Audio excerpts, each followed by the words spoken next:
So, but what's her face is looking out for her downstairs? Okay, well, when she gets here, she'll, yeah. I need, I need updated cards. Let's see.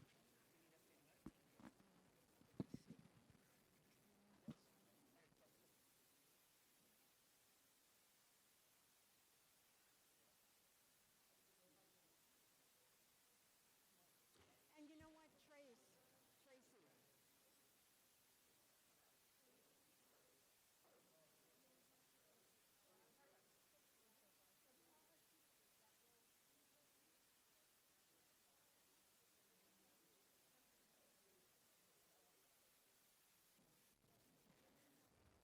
Good afternoon. So nice to see everyone. I don't know if this is on. Welcome to the June Town of Islip Board Meeting. It's really lovely to see everyone. Today is Flag Day. And in honor of that, I've asked representatives from the American Legion Post 411, our neighbors down the street, to please lead us today in the Pledge of Allegiance. But before you do, I just want to mention that what we're doing today on Flag Day is celebrating the Second Continental Congress's adoption of the first U.S. national flag in 1777. On this special day, we commemorate that historic event and recognize the 245 years of patriotic weight and meaning behind those stars and stripes. Earlier today, we were invited, and Councilman Cochran and I had the pleasure of being at the Comac Road Elementary School, where they celebrated Flag Day in the most beautiful, respectful way. And these second through fifth graders, I believe, or third through fifth, had participated in an essay contest, and they each came up and read what the flag meant to them. And to see these little kids and hear them spill their hearts out about how special the flag was to them really sort of brought it home to me about how lucky we all are to be in this wonderful country of America. So having said that, I'd like to invite the commander of the post, Rich Abrams, and the past county commander, not yet, so you're still county commander of the American Legion for a little bit of time, 2 more months, to please come forward. Roby Johnson and Rich Abrams to please lead us in the pledge. If everyone would please stand. I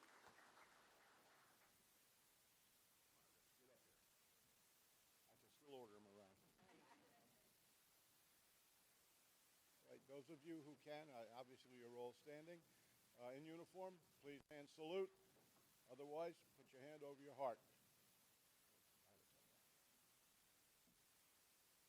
pledge allegiance to the flag of the United States of America and to the republic for which it stands, one nation, under God, indivisible, with liberty and justice for all. Thank you so much, gentlemen. Thank you.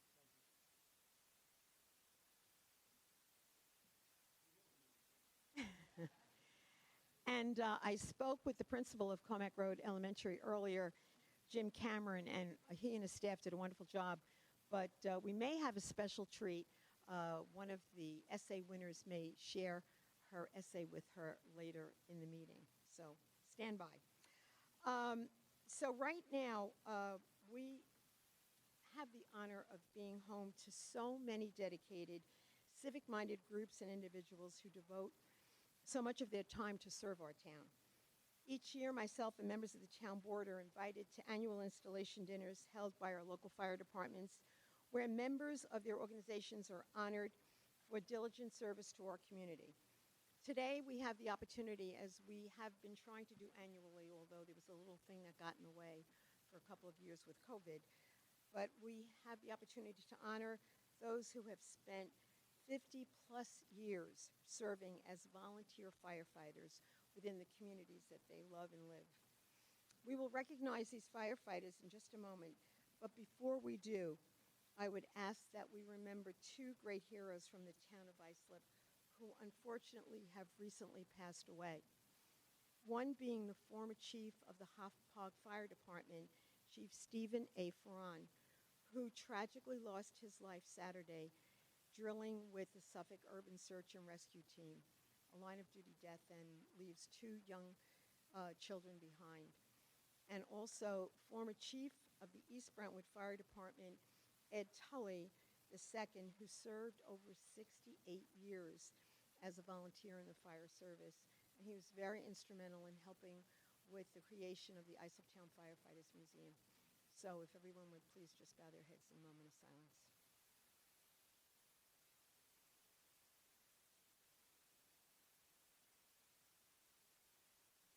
Thank you. Now, many of the volunteers who we have here today have served in their respective departments as commissioners, chiefs, captains, and most importantly, have all been an inspiration to the younger members who continue to learn valuable lessons through the vision that they share. These devoted firefighters have witnessed the growth of our community over the course of the last 20 plus years and have adapted to changing circumstances, growing needs, and risen to meet the unique challenges of their departments in order to best provide service to our community. And also, too, the training that's been required of these volunteer firefighters over the years has really increased tremendously. We're going to recognize the companies and the gentlemen within those companies based on councilmatic districts. So we'll begin with the first council district presented by Councilman Guadron. Councilman?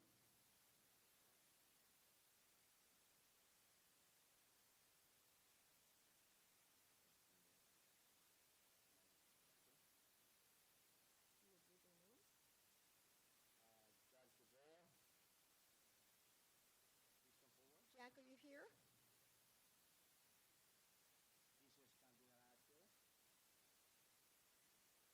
Okay, well, they're not here, so we will get them to them. Thank you.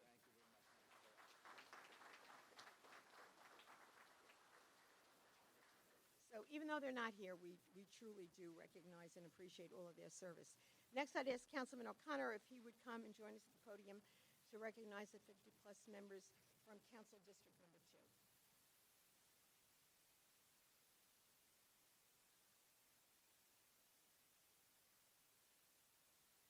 From the Bohemia Fire Department, Robert Strauss.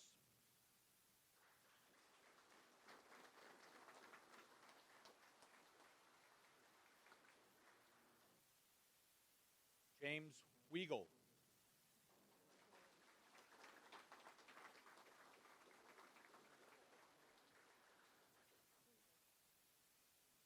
Edward Borasek. Thank you. Thomas Rydell. Wait a minute. Somebody brought their own chair inspector.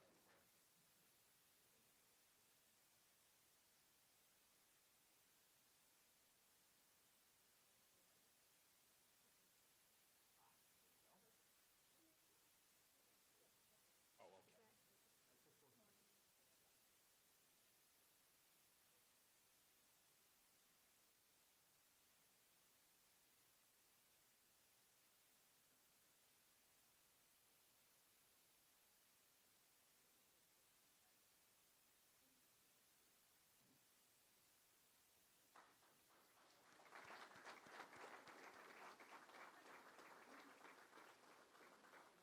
From the Central Islip Fire Department, Earl Phillips.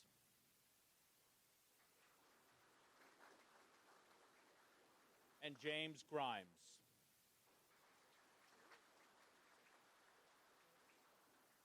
From the West Sayville Fire Department, Gary Schwam.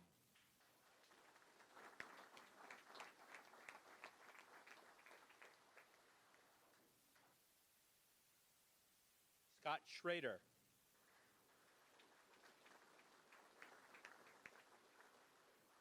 Donald Van Essendelft. And Kenneth Van Essendelft.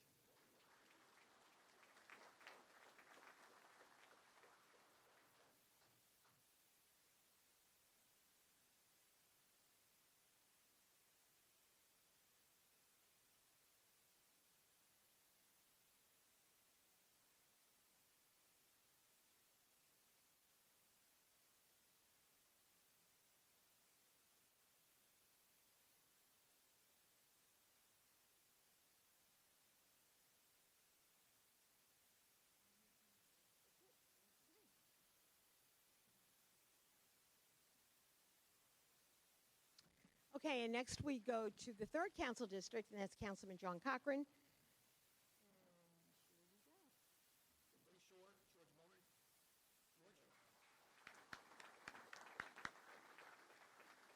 George? Doug Bungie.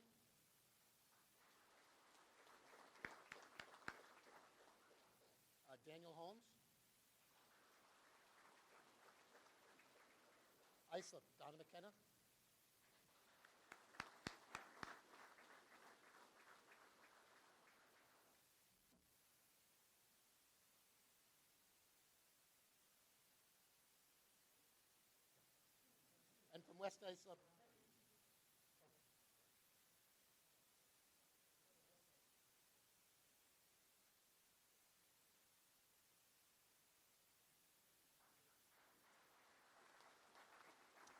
And from West Islip, Ed Koppelman. Ed?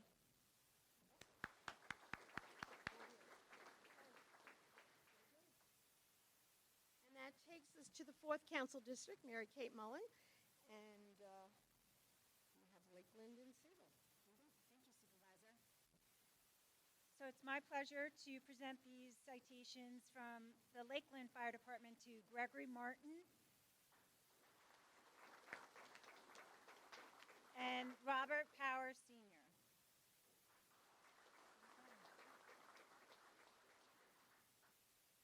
Sayville, Donald Corkery.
So we do have a special treat this afternoon, and I'm glad the firefighters are still here. As I said earlier, I was at the Comac Road Elementary School, and we got to hear the essay winners. And one of the winners, who was kind enough to accept the invitation to come share her essay with us, Kimberly Marconi Iglesias, is going to come forward.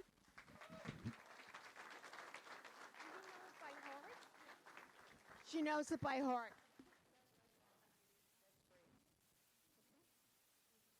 So the essay contest was, what does the flag mean to me? The American flag to me means freedom, liberty, the soldiers who fought for us, and the 50 states of America.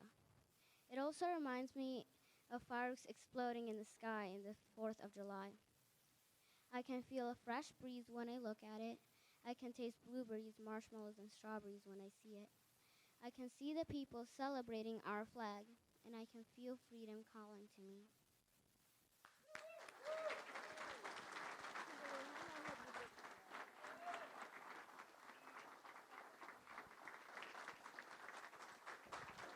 I've asked.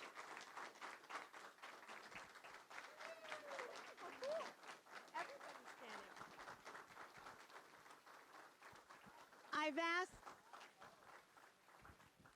I've asked Kimberly if I could share with you the fact that she is new to America. She's new to our country. She's been here 3 years, and she has adopted us, and we've adopted her, and we're so proud of you for embodying everything that this great country stands for. We are one country. Thank you so much for being willing to share today. Thank you. Invite her family to, and I see that we have a special guest in the audience today, Assemblyman Phil Ramos. Let's get a group shot with all the elected officials and Kimberly and her family.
We also, just to let you know how special, the principal was so sorry he couldn't be here, but tell us who is here. My name is Marianne Corsi. I'm a 3rd grade teacher. I'm also here with Mrs. Kelly, our ELL, and Kimberly. And Kimberly started in Islip in 1st grade. So she did this all on her own. I didn't ask her to memorize her poem, but I said, go for it, kiddo, and we did it. So change their minds, change the world, and we're doing it, okay? So thank you so much for this honor. Say thank you. Thank you. Thank you so much. Thank you so much.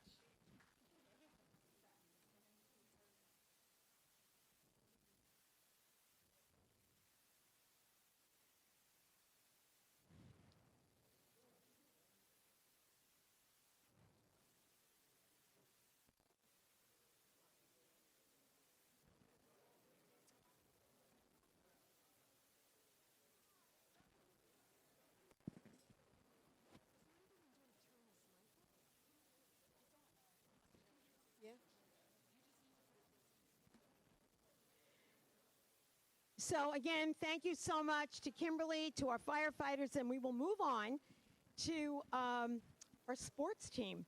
We really have the honor of being home to many, many talented teams and athletic groups, of whom it is our honor to bring to Town Hall in order to recognize their many athletic achievements.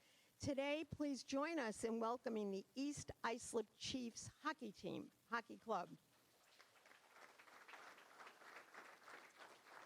And I would ask the coaches, if they're here, to please join us at the podium.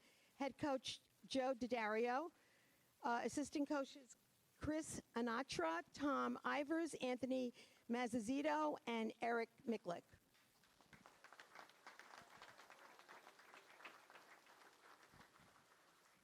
So here are some details about the club. Since reestablishing in 1994, they've grown from one junior varsity team to currently hosting a varsity team, a JV team, and 2 freshman teams.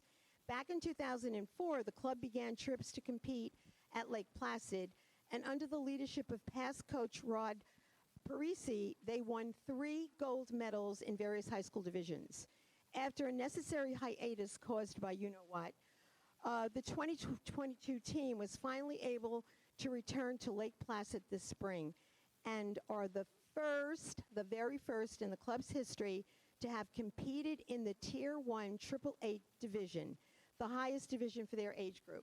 During their Lake Placid trip, the team faced off against some of the most experienced and talented players in the entire region, winning all 3 of their playoff games to put themselves on a path to the Grenoble 16 and under league championship game.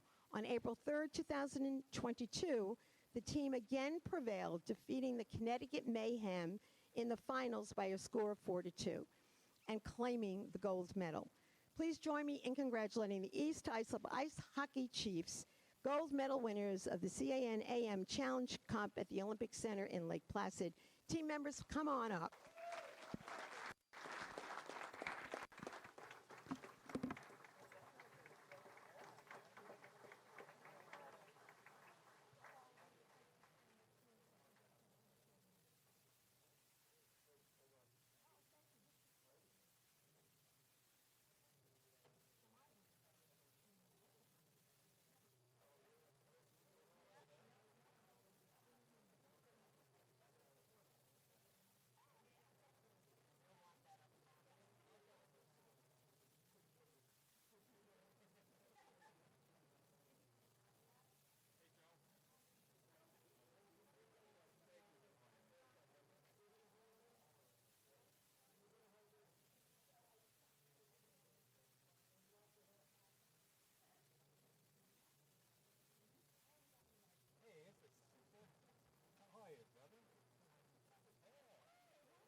And we've been joined, just to give you an idea of how special and important this is, the superintendent of schools from East Islip, John Dolan, is here joining us today. Thank you, John.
It's entertaining.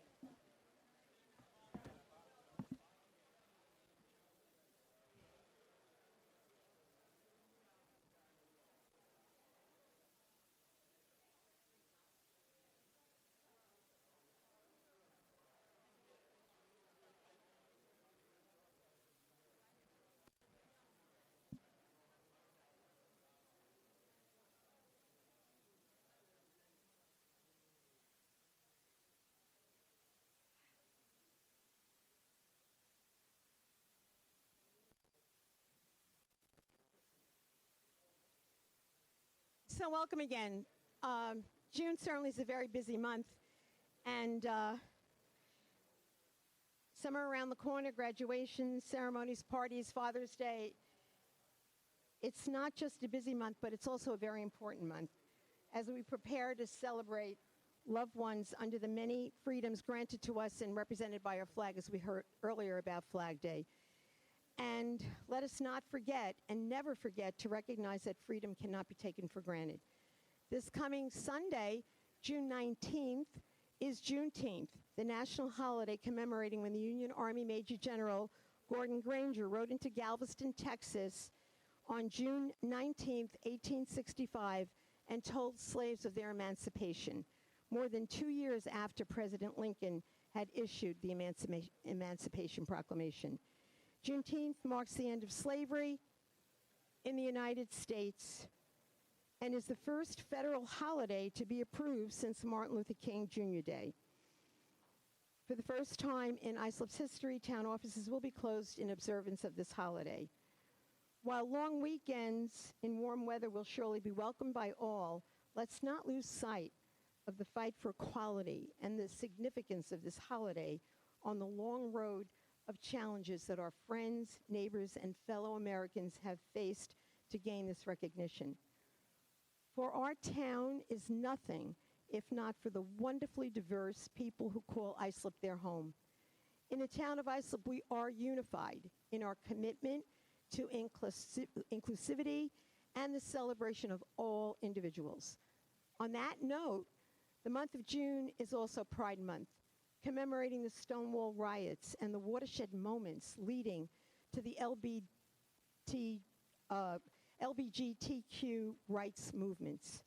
Our town remains committed to championing the rights of all people, and we are proud to recognize Pride Month and the beautifully diverse individuals who make up and enrich who we are. We are, as ever, unified in our differences. We are one town. So some things to look ahead to. Next Tuesday, June 21st, official start of summer. Please check out the 2022 Recreation News. It's mailed to all your homes, but it's also online at islipny.gov. Take a look at all the fun warm weather activities and programs, educational programs, recreational programs, so much for kids to do that the department's been busy planning all year for. So we thank the Department of Parks and Recreation and Cultural Affairs. Kids will soon be home from school, so check that summer edition of the Rec News and find there's so much for them to do. In that regard, our Parks Department has extended the ID room hours to facilitate the ability to get your pool membership, recreation cards, boat ramp permits, and more. The ID room is at Brookwood Hall and is open Saturdays through July 9th from 9 a.m. to 12:45, in addition to Mondays to Fridays from 8:30 to 4:30. So stop by, pick up your passes and all of the flyers and events calendars. As always, with the return of summer comes the town's commitment to the continued safety of our residents. Recently, we hosted a boater safety press conference reminding residents of boating best practices. So you can see that boater safety conference on our website. This Thursday, June 16th, at Roberto Clemente Park Pool, we are once again hosting our pool safety and water safety press conference to give residents a crash course, a reminder on proper water safety tips and preventable dangers, and all parents, pool owners, and swimmers should be aware of. And it's not just the big pools, and it's not just your in-ground pools or your 4-foot above-ground pools, but even wading pools. Wherever there's water, there's a potential of danger for toddlers especially going in, or those who can't swim drowning. So please, please be aware of it. Our pools and spray parks will be open around town on June 25th. And I can't help but say thank you again publicly to Assemblyman Phil Ramos, because without his efforts, we wouldn't have that second incredibly beautiful spray park at Roberto Clemente Park. And we had a year's delay because of COVID in opening it, but last summer it opened, and really it was just so much fun for so many kids and parents too. Lastly, I'd like to extend our special congratulations on behalf of all the members of the town board to the class of 22, whether it's pre-K, K, middle school, high school, but really to all those that are moving on across the town of Islip. especially those from high school taking their first step into their adult lives. They've already demonstrated their fortitude and tenacity, and we've been trying to highlight some of the achievers, but all of them are achievers. They got through the school years through three really difficult educational years, so our hearts go out to them and our congratulations on behalf of myself and all the town board. So one more. This Saturday, June 18th Sunday is Father's Day. So to all the fathers in our community, we wish you a happy Father's Day, and looks like the weather's going to be nice. So without further ado, we will get to the agenda. Thank you.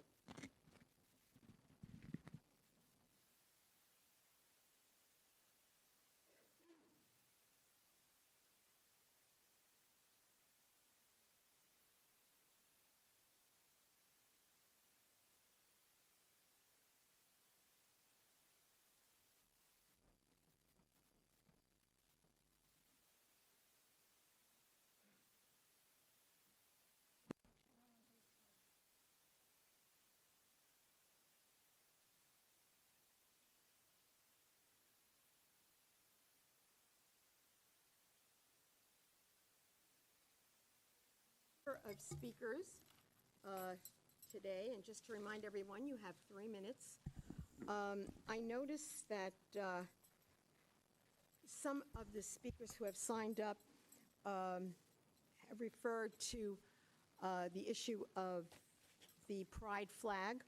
So I just want to make sure that everyone has the facts of what really went on.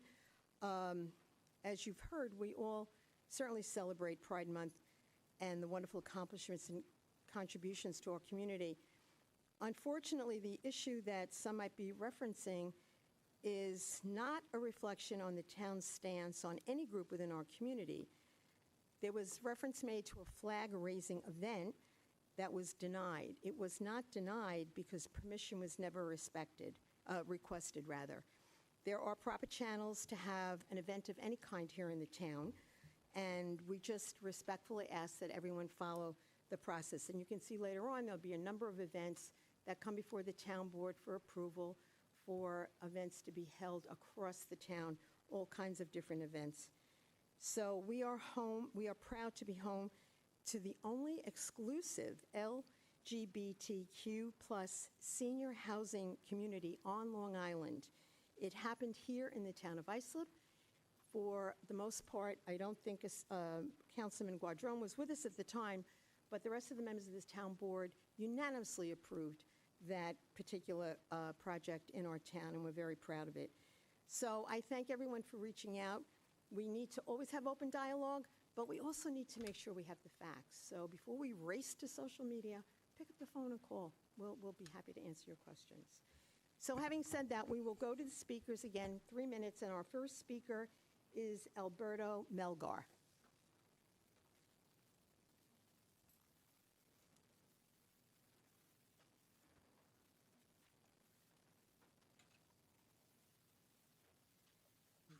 Good afternoon. My name is Alberto Melgar, and I'm grateful for the opportunity to be part of this legislative session and to be present in making crucial decisions regarding the potential renovations and additions to Roberto Clemente Park. Since the very first meeting, my goal has been to represent the students of the Brentwood High School and to provide them with a voice within the Attorney General's Office Committee.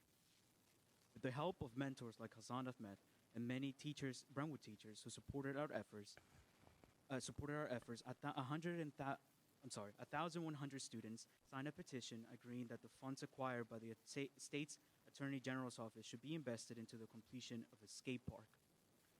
Doing so would leverage state and town funds to provide our community with a much-needed, functional, and necessary improvement. I feel the 1,100 students that signed the petition at this point don't care where the money comes from, as long as this project is accomplished. It is disheartening for our youth to see the politics and tick for tax at play. The AG's committee is aware of the petitions and the request to provide the $450,000 required to make this park a reality. I have also met with Assemblyman Phil Ramos and Islip Town Supervisor Angie Carpenter to ask them if they could join forces with the AG's office to find a way to get this done. they graciously agreed to do so. As I have learned from my mentors, consensus building is more important than pointing fingers or blame, and we must engage leaders in finding solutions. We all feel that there is currently a shortage of safe recreational facilities for our youth, and proposed skate park fills that need, not only for Brentwood students, but for the entire Brentwood community. I humbly request everyone present today to consider these signatures that I have here, not only the voice of the students, but also has an official vote going towards the completion of the skate park with the acquired funds. I'm aware that last week there was a motion in the town of Islip to table the project, which was seconded by our councilman, Jorge Guadron.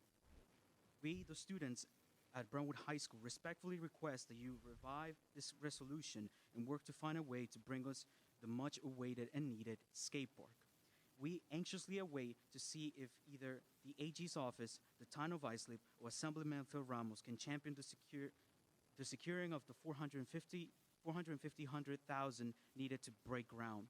I thank you once again for the opportunity to represent the students of Brentwood High School, be involved in the process, and most of all, be heard. Thank you. Thank you very much. Alberto, if you could just hand those to the clerk, that would be great. And I thank you for being so respectful, and at your young age to recognize that consensus building is important, really is going to fare you well as you go forward in life. And I have every reason to believe you are going to be very, very successful in all that you do. The issue of the skate park, for those who may not be aware, this is something that came out of a town board meeting. And that's why it's so cool to have you feel like you can come forward and bring issues forward.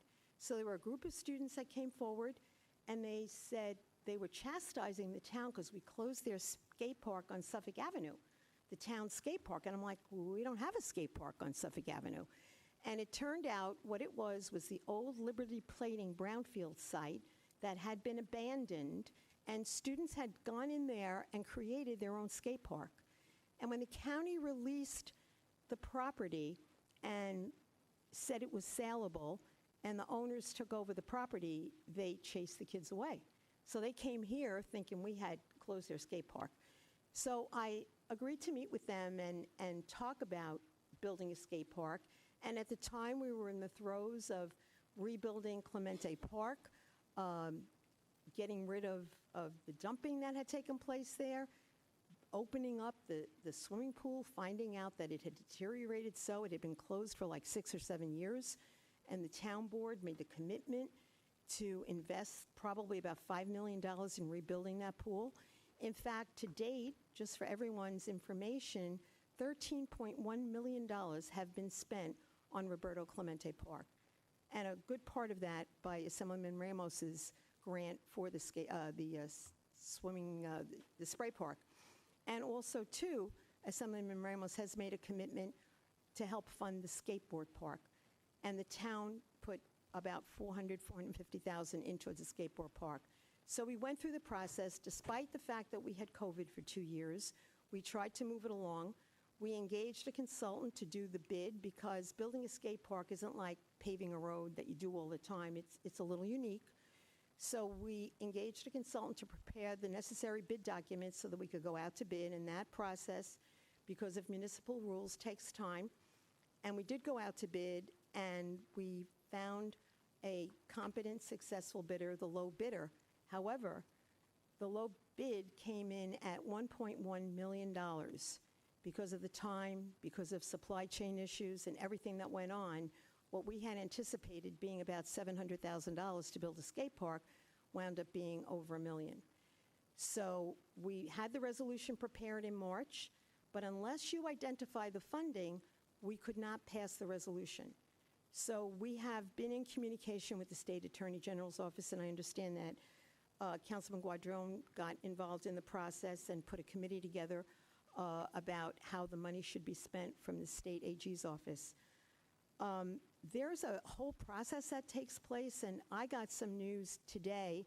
Late Friday, the attorney who's been representing the town in the lawsuit against those that dumped in the park to create this fund of money that's there now, $700,000, the attorney got communication from the state AG's office, and there's a very, very deliberate process that has to take place.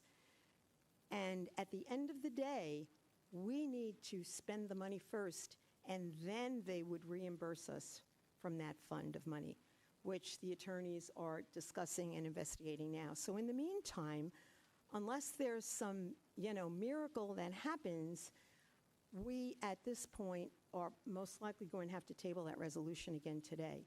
But please understand that this town board is totally, totally committed to that project at Roberto Clemente Park. It is going to be not the final piece, because there are other plans to do a new bathroom, but understand we've totally repaved the parking, the sidewalks, the pool is magnificent, the shaded area with the sail tents and the gorgeous spray park and the brand new playground, refinished basketball courts, and eventually a skateboard park. So having said all that, I apologize, but let's go to the next speaker, and that's Assemblyman Phil Ramos.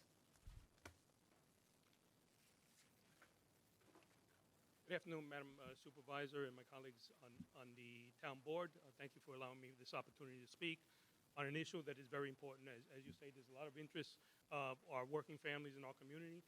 Definitely want a skate park there. It's something that you and I had worked on for years. But first, I want to preface this with a few words, and I hope I don't sound too preachy to my colleagues. As being the senior statesman in my particular area, there's some things that I've learned throughout the years. One thing that I learned 20 years ago when I first got elected is that when it comes to governing, unless I'm negotiating with myself, I have to find and build a consensus with people that I don't agree with. That is what is called being a statesman. If we were negotiating with ourselves, we get 100% of what we want, and we get it when we want it. When we don't, then we have to develop those skills to be able to make it happen. Because frankly, each one of you, all of you, when we ran for office, we said that we were going to deliver. We didn't say we're going to give you somebody to blame. We didn't say we're going to try, but oh well. We said we were going to deliver. That's what we promised to our community. So when we are at loggerheads and we're not able to get something, I have found in many ways, creative ways, to try and find something. When I couldn't get something from the state, I'd go to the private sector, and I funded, when the Puerto Rican Day Parade was in danger, there was no money from government coming to it. I was able to raise $50,000 in 3 months to be able to make that happen, that traditional parade happen. In many areas, I've been able to go in other ways to make things happen, including funding county initiatives that are not my jurisdiction, funding town initiatives that are not my jurisdiction, because in the end, forget about partisanship.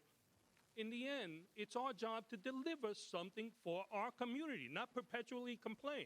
Have I protested? Yes. When all else fails, I have protested and made my voice heard. But the lesson learned is we try everything to try and make things happen. And sometimes it even means maybe we get 60% of what we want, and we live to fight for 40% next year. That is what governing means. That is what it means when you get elected to make things happen.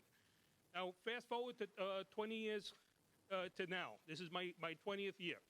We're confronted with this issue, and back when Clemente was polluted, I was the first elected official to advise the town about what I observed. Investigation was started. Things happened. People were brought to accountability. The contractors were brought to accountability. Money was secured over it. And now the AG's office has a pot of money, which seemed to me in this instance the easiest way to go. Because all we have to do is just get the votes of a community that already wants a skate park, and then the AG's office will provide that $450,000 shortfall that we have and make it happen. That is the way to go. Unfortunately, some try and hijack it just for politics and just want to throw political grenades instead of saying, well, we can't do it this way, so let's find another way. Because what's important is that our young people get a skate park. It's not just important that we throw grenades at each other politically. In the end, is there a Republican way to build a skate park? Is there a Democratic way to fix Clemente Park? There is none. We just, as elected officials, we have to put our heads together and find a way to make it happen. And as this young man came to me, Alberto, came to you a week ago. He just mentioned that he had met with you. I know I saw him at the meetings, and I was totally impressed by our meeting with this young man a couple weeks ago, and his testimony here today just reaffirms that this young man actually has a lot of more maturity than some of us as elected officials in the way he expressed himself and the way he talked about building a consensus to make things happen. So in the end, I know that, he spoke to me. I was so moved by our meeting that we had that, I went trying to find ways, again, creative ways to make this happen, regardless of politics, not just finding somebody to blame. And I know that I saw on the video where this resolution was tabled and seconded by Mr. Guadron. So I'm respectfully asking, and I just heard you mention that it's going to come up again today. Mm-hmm. So I'm respectfully asking that you revive it. Mr. Guadron, have you been able, at the meeting with the AG's office, you talked about how the town should pay for this, but I asked you, are you able to provide the votes for it? Have you been able to provide the votes to fund this $450,000 shortfall? A question, Mr. Guadron? Have you been able to provide the votes? Please continue. You're refusing to answer me? Please continue, sir. We have a councilman due to the legal action that I took part in. There was lack of representation in our town hall, and a couple of years ago I got involved with some attorneys, and we did a lawsuit against the town. I've been at odds with the town for many years, but when we can work together, we work together. And we created our own councilman as a result of that lawsuit that I testified in. And that meant that Brentwood and Central Islip had their own councilman who responds to us, and only to us. And only we can vote for that person. Because the problem before was that we got outvoted by towns like Sayville and everything. We had no say-so in town hall. And we had somebody who answered to us. But I just asked a question, and our councilman feels that he doesn't answer to me, or perhaps some of you feel we need an answer to this question if he was able to provide the votes. I assume that you have not by your lack of answer, all right? So if Mr. Guadron, if you have not been able to do it, then again, I got to go to Plan 2 and figure out how to make this happen for our young people. So, Madam Supervisor, I will respectfully ask that you revive this resolution. And as a result of my discussion with this young man who did a petition, and the petition, it was wrongly put out that this petition was about the town. The petition that this young man made was asking that the AG's office provide that funds. But somebody put out misinformation into the press and tried to hijack the work that this young man did. So, Madam Supervisor, I respectfully request that we revive this resolution here. I, Assemblyman Phil Ramos, have secured $450,000 to give to the town. Enjoy your skate park, because we're going to have it, and the work is going to start very soon, all right?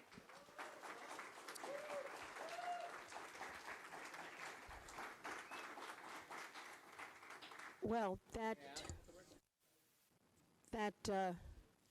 certainly is very, may I finish? Certainly, of course.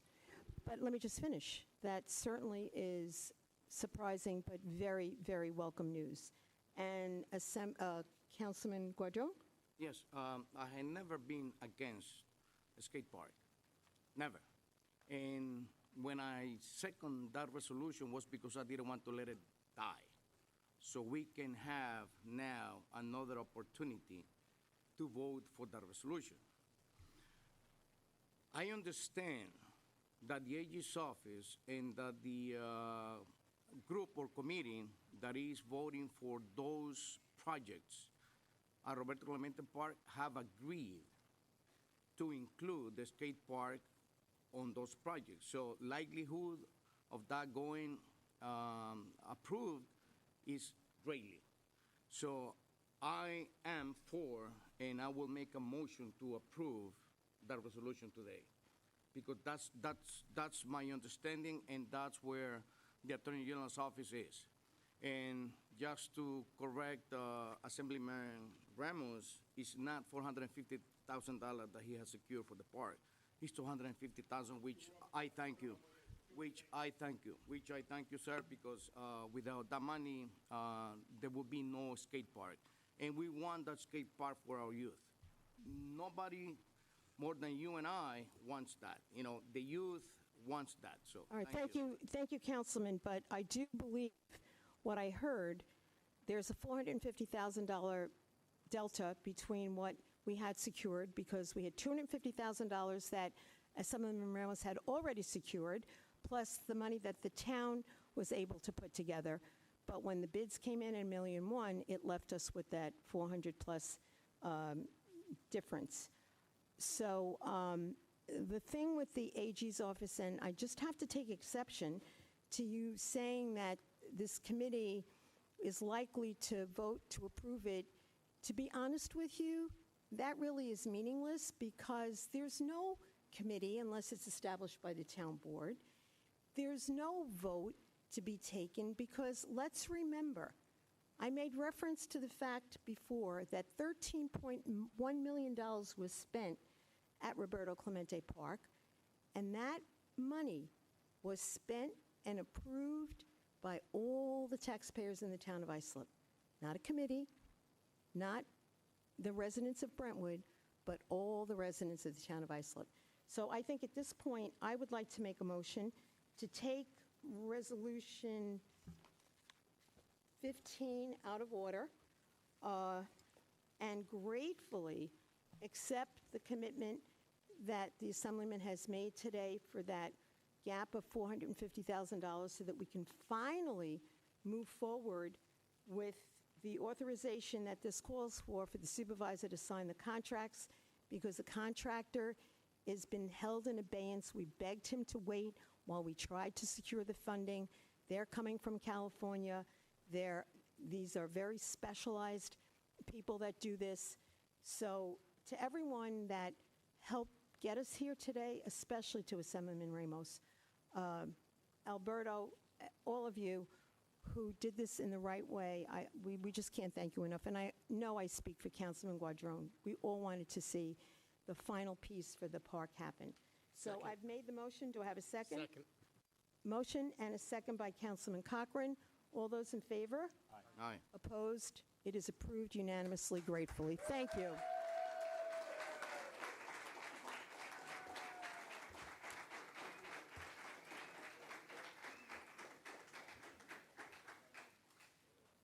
Thank you. Okay, next speaker, Jim Schlau. Thank you, gentlemen. Happy Flag Day. And thanks for making it special.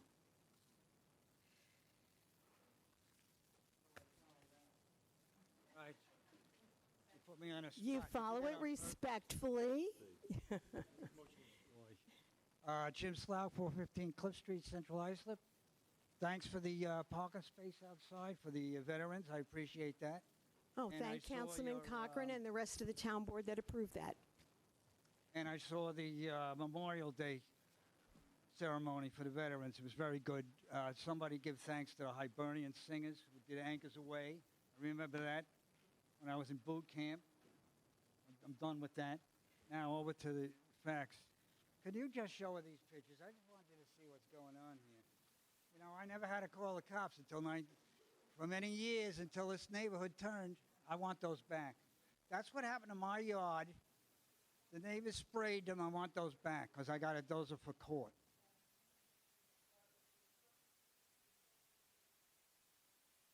Yeah. I can't. Then give them back. You can take these.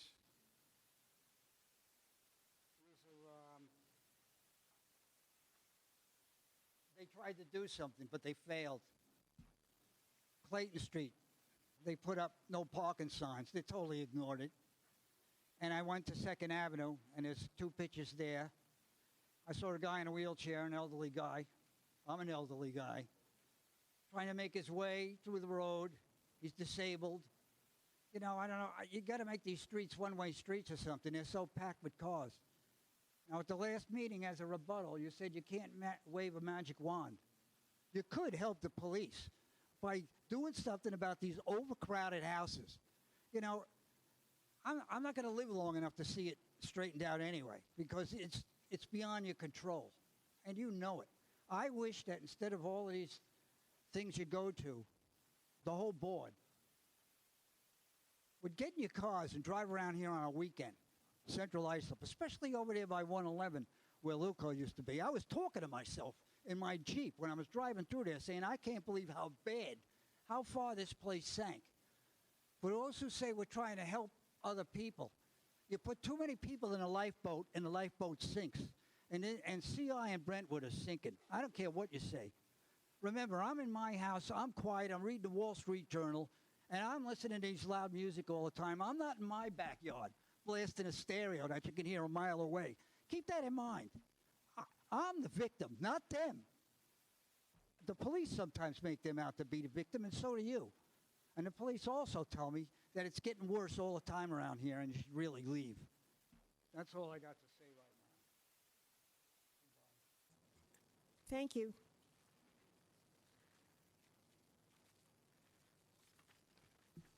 Deborah Kavanaugh?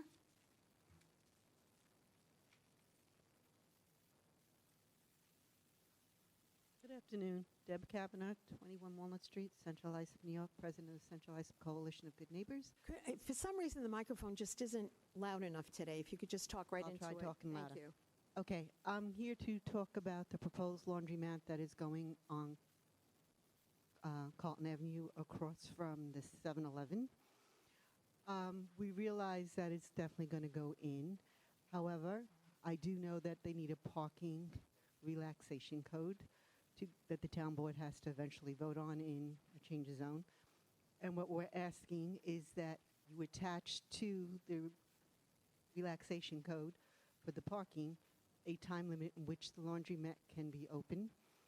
Reason why is in Central Islip, any laundromat that is located within the vicinity of a bodega, a 7-Eleven, or any place that sells alcohol attracts trouble. Just last Monday on Suffolk Avenue, the laundromat that has the police camera pointing directly at it had a stabbing in Central Islip. So what we're trying to avoid as a community is, one, not to bring that type of clientele onto Carlton Avenue, which the laundromats tend to attract. This laundromat is not just a laundromat, it's a laundromat with 2 additional storefronts, and 3 floors high, which the community, as the DRI, requested that nothing go more than 2 levels high. But this one is 3, and it's going to require supposedly 65 parking spaces, which I don't see happening in that area. And what we're concerned about is that because the laundromat wants to be open and on whatever the other 2 businesses come in want to be open to later hours in the evening, that there will be no place to park for the people who are renting the apartments. And we're going to have parking issues on Clayton Street, Ackerman, and Cliff Street, the streets that adjourn to either side of this laundromat.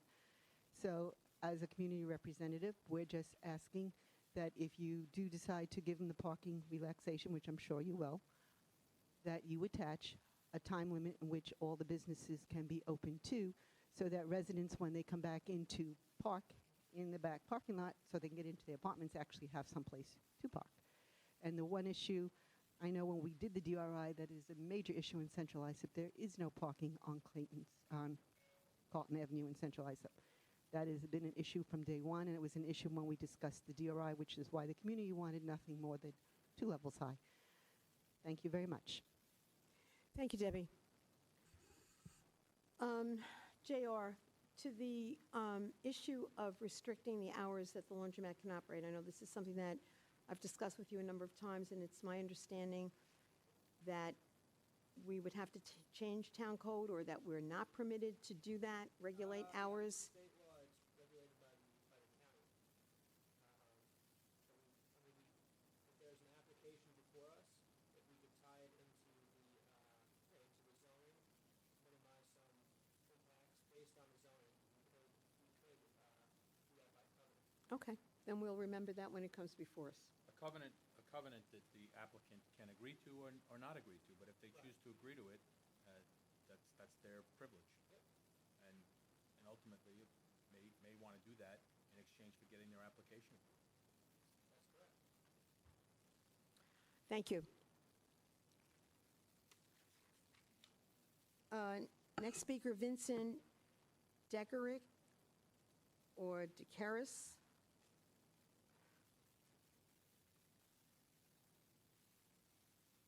Decorous, thank you. Hi, my name is Vincent Decorous. I'm a native of Central Islip. My family moved here from Islip Hamlet in 1938. I'm a Vietnam combat veteran. I'm a post commander of Islandia Veterans of Foreign Wars, founded in 2015. I'm also a trustee in Central Islip Coalition of Good Neighbors. I graduated from Central Islip High School in 1965. I'm here to oppose the gas station that was going to be located by the Duck Stadium and Sousa Park. That's why I came out. All right, well, there is no application before us for gas station. It's not a permitted use in that district. Okay. Am I correct? Yep. Okay, thank you very much. See how effective you were? Thank you.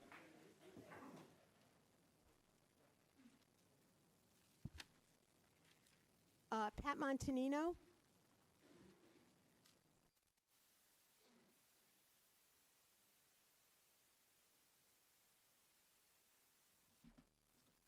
Pat Montanino, East Islip. I'm here today. All this talk about the money, not having enough money, and worrying about where it's all coming from. We have a board here who votes on things, items for the town, and they profit from them. Whereas we work hard, all these residents work hard, yet you sit up here, and Mr. Cochran, this is especially for you. You, Fire Island Ferries, you have business with. Islip Terrace Fire Department, you have business with. Central Islip Fire Department, you have financial business with. Brentwood Ambulance, you have financial business with. Exchange Ambulance, you have financial business with. Bayshore Fire Department, you have financial business with. Sayville Ambulance, you have financial business with. But yet you vote on all of these. You vote on the bonds, the millions and millions of dollars in bonds. And yes, I can back up everything I'm saying, and you know that when I stand here and talk, it's because I can back up what I'm saying. You insure the fire department vehicles that they work there. You do. They sent the paperwork. Fire Island Ferries, you just voted on them. But you have financial business, and you're the one that made the statement that you have the financial business. And just out of curiosity, where is the money coming from for the ambulance exchange to be done when only $6.5 million was allocated for it, yet it's over $8 million that it's going to come to for it? And as far as the animal shelter, that was only a $4.1 million bond, yet the animal hospital cost over $9 million. So the residents need to know, where's all this money going and coming from? And that's all I have to say. Thank you. And just for the record, no, and I'm not answering your question. This is called fact-checking. And if you look at the record, if you're going to keep shouting, you could leave.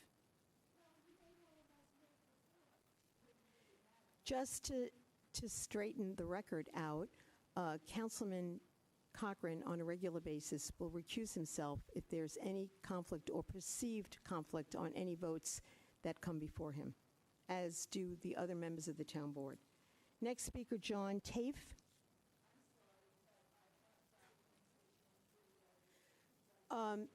Please. Go ahead, John. She doesn't mean to interrupt you. Hello, John Tafe Savo.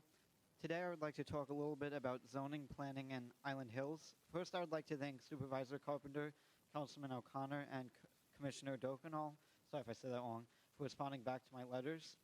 However, I think there needs to be a little bit more of an open line of communication between the planning department, town, and the residents of the community.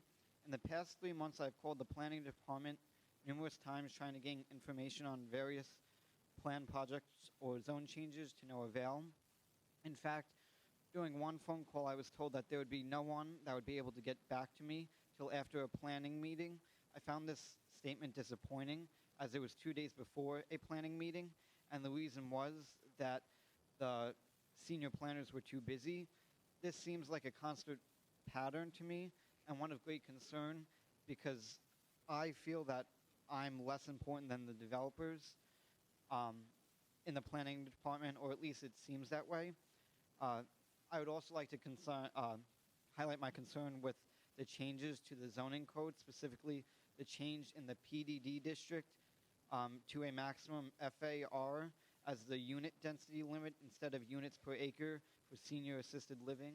That was, I think, being voted on today. I also sent a letter to the planning commissioner stating our continued concern about Island Hills, and she encouraged me to do further research, and I would like to say that I will continue to do as much research as I can on Island Hills and zoning codes. And to continue with Island Hills, I want to thank everyone, every single person on the town board and the whole town for denying the original plan at the December meeting. We greatly appreciate it. However, Reckler has stated they are working on a new plan, and we want to make it explicitly clear that we are against any zone change except for one that has exclusively single-family homes and green space. And we will continue to make sure the stance is heard loud and clear in the media during the election season and in general. So in total, I just really think there needs to be a little bit more of an open line of communication, and I would be very happy to facilitate it or help out just between the planning, because as you can see, sometimes we're misinformed, and it would be so much better if we can get the facts from the planning department as easily as possible. Thank you. Thank you, John. Can I just say one thing? So, John, on today's agenda, item number 41 is an authorization for the town clerk to set a public hearing for proposed changes of zone that will come before this board at a future public hearing. So watch the town board calendar. When that public hearing is held, we have them routinely. I'm amazed that nobody shows up and voices their concern publicly. There will be a public hearing. You will have an opportunity to be heard. Come forward on that day with whatever proposed changes are in the proposed town code and voice your concerns. Thank you. Thank you, John. We appreciate your interest in being informed. Just to remind you and everyone that the department works very, very hard, and they, will, when appropriate, respond to any questions, but there's an awful lot of work to do and an awful lot of applications to review and approve, et cetera. But as the councilman said, the public hearings are your opportunity to really learn and find out what's going on. The developers make their presentations, they bring their traffic experts, et cetera, and then the public has an opportunity to come forward and raise any issues that they have. Then the developer comes back and has to answer those questions. So it really is a very open, transparent, wonderful opportunity for someone who's as interested in you and learning. Thank you. Next speaker, Joshua Chan. Hello, Ms. Carpenter. Hello, board. I just wanted to come out here to say who we are. Joshua, can you just pull up the microphone so we could hear you better? Is better? Thank you. My name is Joshua Chan. I want to say I'm president of the Youth Advisory Board for District 1, Brentwood, Central Islip, and North Bay Shore. We're an independent organization of the councilman and everything. I'm so glad to meet you. My name is Joshua. And the other two people that are going to speak after me, they're not here. They had to leave. They feel more comfortable with me speaking on their behalf. So don't worry about the next two people. Okay. Yeah. So I want to say I'm coming here just to, the board was formed in general by Ahmad Perez, separate of the councilman. I want to state that.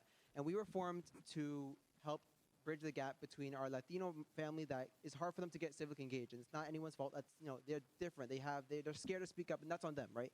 So we're here to help bridge that gap. The youth are the ones that go to the school. They might be the first ones born here, the only ones that speak English. So we want to be the ones that help them and their parents understand things by going to the youth. And that's why we were formed in general. I've been wanting for years to have a board that is able to get Brentwood civically engaged, and that's why we were created, so we can get to the students and say, hey, you know what, we understand that you might be the first one born here, and we want to make sure your parents know this information as well. So if you go to them and get to them, you'll be able to bring this information back home.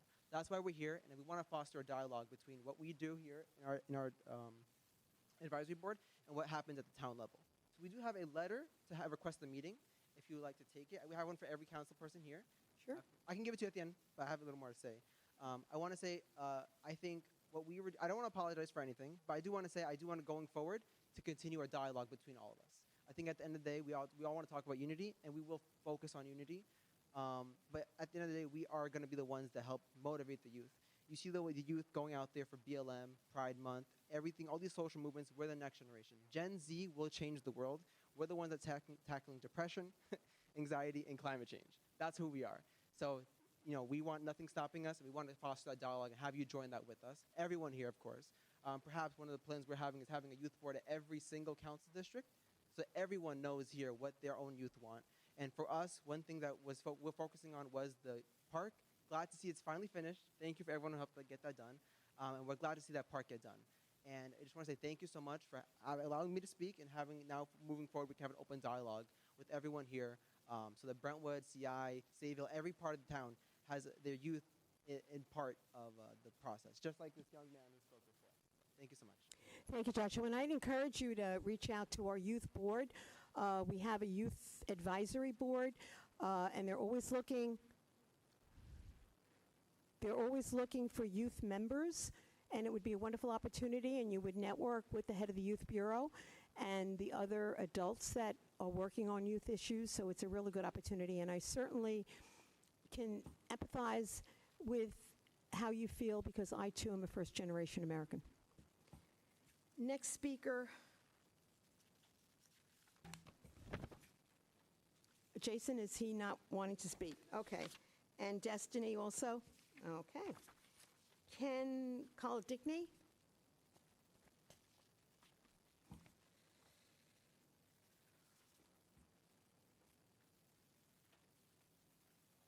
Good afternoon, Ken Kolonicky from Durham Road in Sayville, 42-year resident of the area.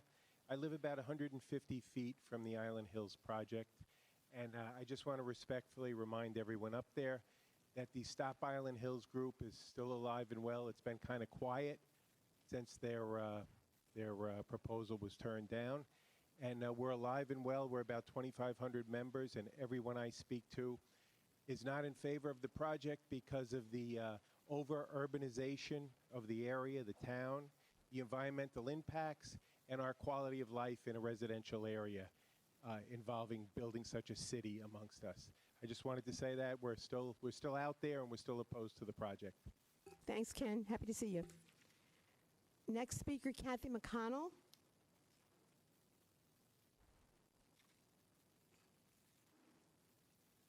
Hi, I'm Kathy McConnell. I live on Secatog Lane in West Islip, and I want to thank the supervisor and the board for allowing me to speak. I did come here to talk about the apparently administrative problem that occurred because with the Pride Flag event.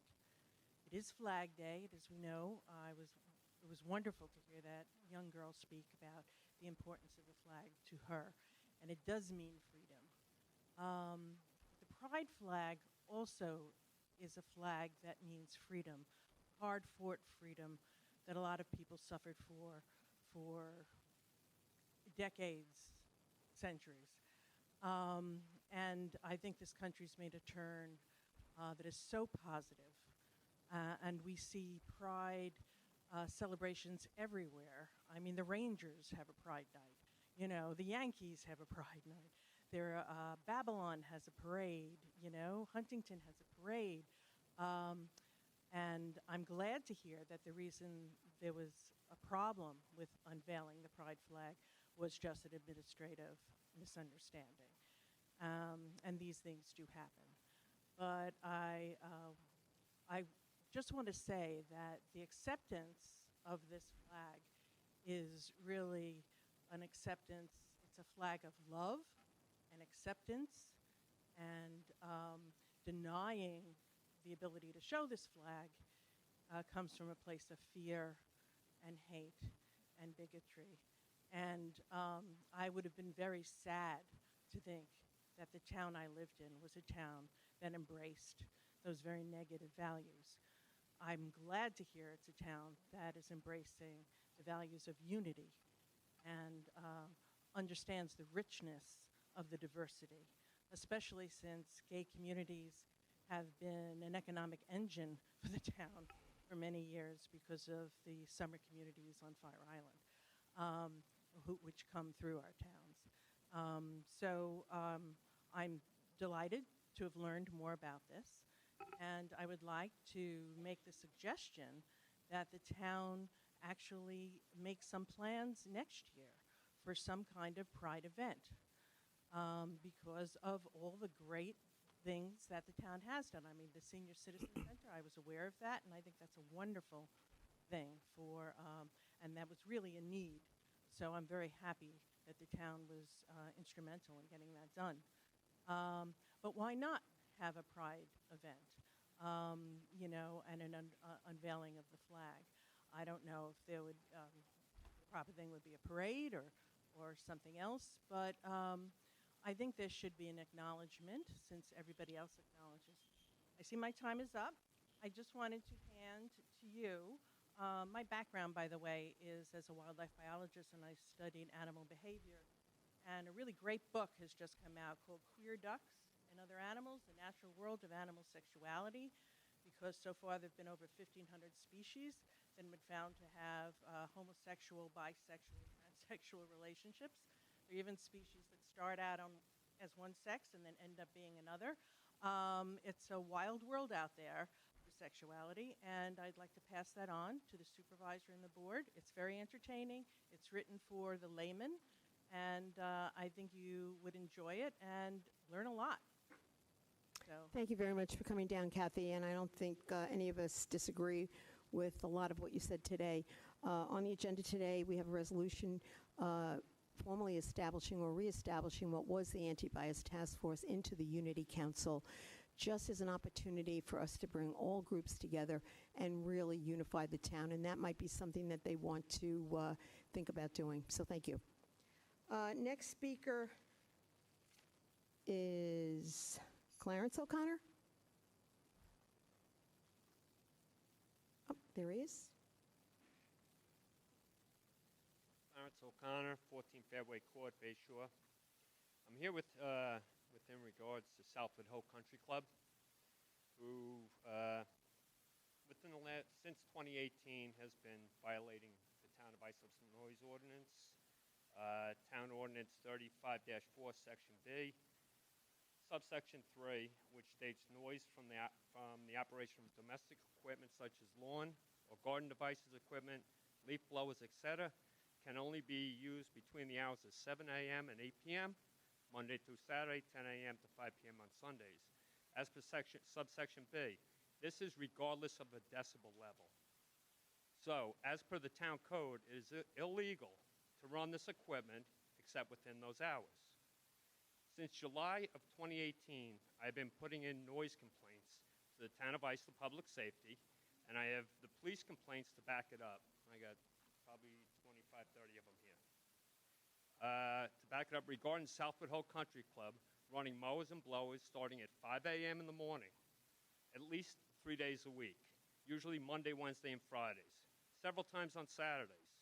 In the fall, this usually goes to 6, 7 days a week so they can blow the leaves off the course.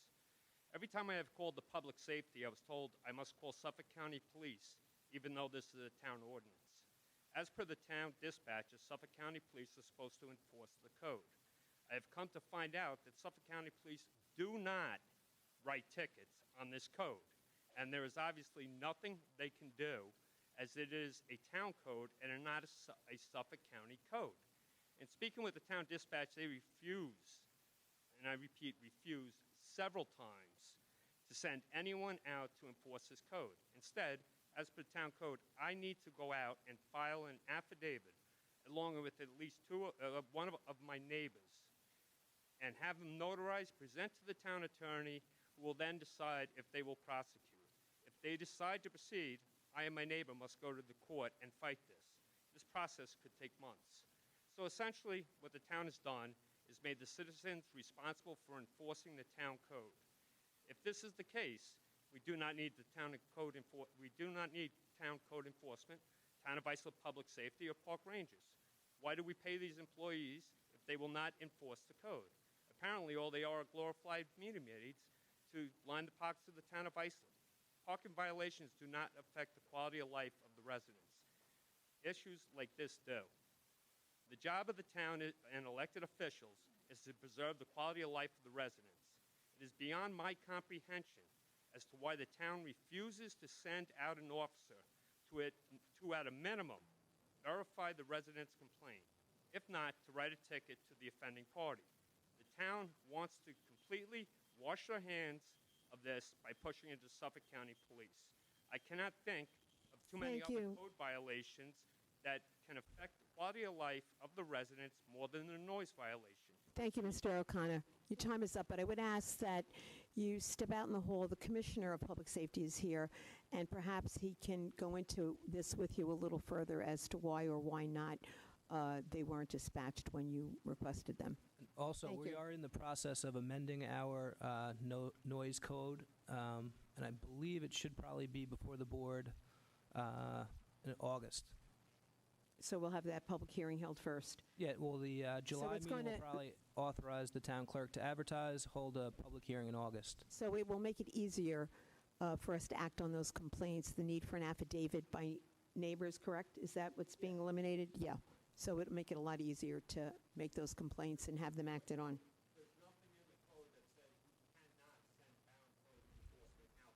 I didn't say it was. Okay. No, we're talking about something entirely different. But the Commissioner, I'm sorry, sir. I'm sorry, sir. Please. Thank you. You can send it. Absolutely. Absolutely. Give it to the Commissioner. Okay. Susan Pellegrino? Susan Pellegrino, here to speak on behalf of the Central Islip Coalition of Good Neighbors. But before that, I did want to recognize that at the 3rd Precinct meeting last Tuesday, Inspector and also Councilman Guadron did mention that there were changes coming in the, amendments to the town noise ordinance. So we're thrilled to hear that, and we hope it is easier to get these complaints addressed by the town or Suffolk County Police. With regards to the laundromat, our coalition is opposed to this laundromat. We understand that there's a possibility or likelihood that it will be approved. But to give a brief overview, we are 30 years into a revitalization of Central Islip. And this falls within our main downtown area. This will be the 3rd laundromat within just a little over an 1/8 of a mile. We know that laundromats exist in every community to some size and scale because everyone's, their washing machine or dryer is going to break down at some point. But 3 laundromats, this is confirmation that the disproportionately high transient population that we have in Central Islip will continue and is growing. I have on good authority that since September of 2021, we have had 1,000 new students enter our school district. And this happens month after month. We just get continued enrollment and increase in population. But this laundromat, again, as community members said before, we have the 3rd Precinct looking into a laundromat for years because of the kinds of activity that goes on there. Across the railroad tracks is another laundromat with a dry cleaner.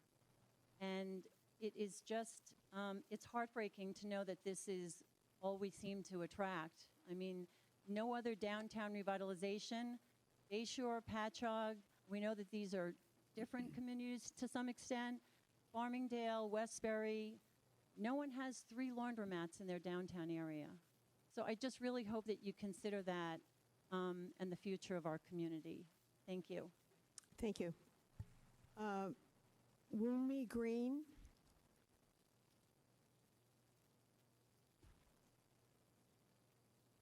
No. Afternoon. Hear me. How are you? Good. How are you? Good. Good afternoon, all, and thank you for having us here today. I am Wumi Green. I am a resident of Central Islip for the past 30-something years now. Don't try to guess my age. You're just a kid. So I am here to speak on the proposed laundromat as well.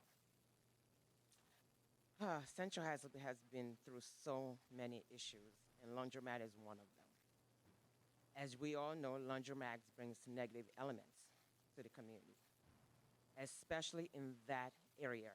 That corner has been a problem for us for many years.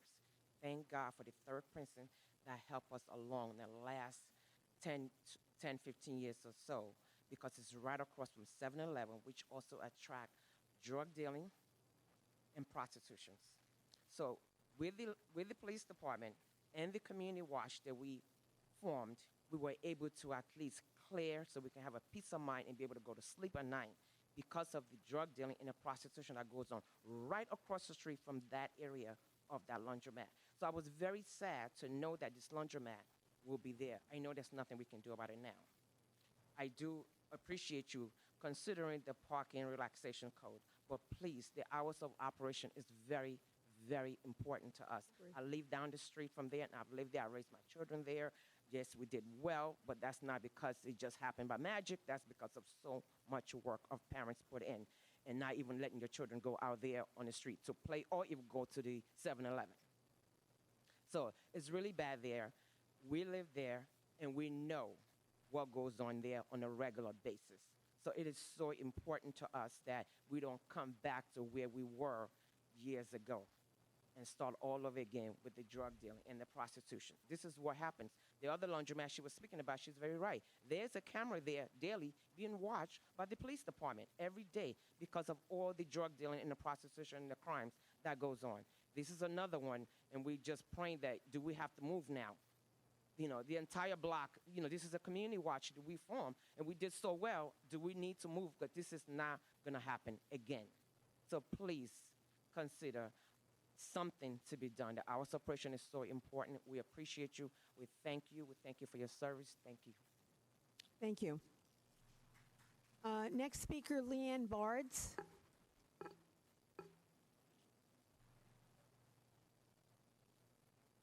Good afternoon, Town Board. Can you hear me? We can. No, I'm short, so I have to move it. I appreciate you clarifying the flag parade. Leanne Barty, 51 East Locust Street, Central Islip, New York. I appreciate you clarifying the pride flag incident. I would hope in the future that if something like that comes up, a suggestion is how to rectify it before something gets canceled or moved could maybe happen. But overhearing about the laundromat, and as a Central Islip resident, I have to double back on what they're saying, that time and time again, we keep getting the same things. And I don't know if it's because we don't have a member on the, of the planning board that lives there, but how many laundromats does one community need? At the end of the day, when we sat down as a group and we all voted for the renovation of the downtown area, we were asking to emulate other townships that were uplifted. Bayshore, Patchogue, we need nightlife, places to go, things to do. In order to have any kind of date night with my husband, I have to leave where I live. I can't add money into the economy where I live. No jobs are getting created. I've worked in a laundromat. You need like maybe 2 people at most. In the area that I live, I keep getting the same businesses, more and more development, more and more traffic, more and more students in my overcrowded school district, and nothing that brings money into the community. Patchogue is what it became, and Bayshore became what it is because you had to actually go there. People from outside of those areas go into those areas to have a good time and spend money. CI and Brentwood need pieces of that. The one area of Carlton Avenue where we had the most space to take on traffic, we're putting like the 5th or 6th housing development with no mixed use. It's just more housing, more apartments on top of the 4 or 5 that are already there. There has to be a point where we get some traffic help because Carrollton Avenue is a mess, Suffolk Avenue is a mess, 5th Avenue is a mess, and something of nightlife that brings money in. We are keeping ourselves afloat because we don't have any kind of tax money coming in from any kind of industrial complex like Hop Hog has, and we have next to no businesses that are thriving because we are getting laundromats.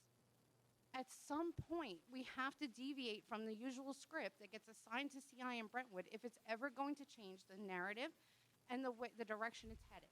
Thank you for your time. I would happily work with you on this because this is my home. I appreciate you. Have a wonderful summer. Thank you, Leanne, and we appreciate your activism. I don't disagree with anything you're saying, and part of the impetus for the town being so aggressive in going after that DRI grant so many years ago now, it took 3 strikes at the apple, if you will, to get the approval for that $10 million grant, and then unfortunately COVID hit. But we're at a good point now, and part of the reason is the fact that we didn't have that sewer connection. And as hard as we tried to get the DRI people at the state to understand how important connecting to the sewer was to get the kind of uses you're talking about, to get the restaurants and the nightlife, isn't going to happen unless you have sewers. So we were able to get permission to use $2 million of that $10 million towards the sewers. And with the cost of everything going up, supply chain issues and everything, a sewer connection that was supposed to cost a couple of $1 million now is probably close to about $10 million. But we were fortunate to secure some grant funding, and we've been working very closely with the county, and we will be moving forward. The fact that we have that sewer connection, you are going to be seeing more appropriate uses.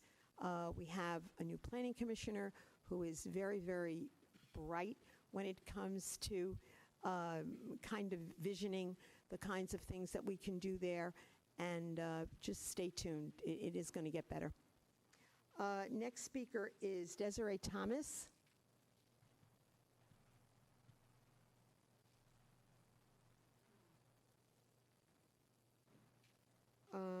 No Desiree. Okay. Steve Rombach?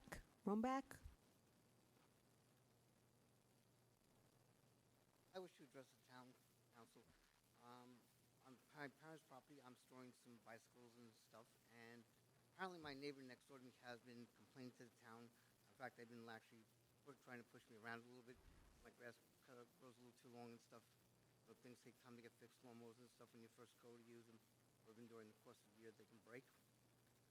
I do have some stuff there, and my father and actually me, who are known as the important people of the United States, we help bring actually jobs to small business by supplying them machinery and helping build their small businesses, which I'm actually in the process of. One of the reasons I have stuff on the property is to actually go back into that business and to raise the money for it.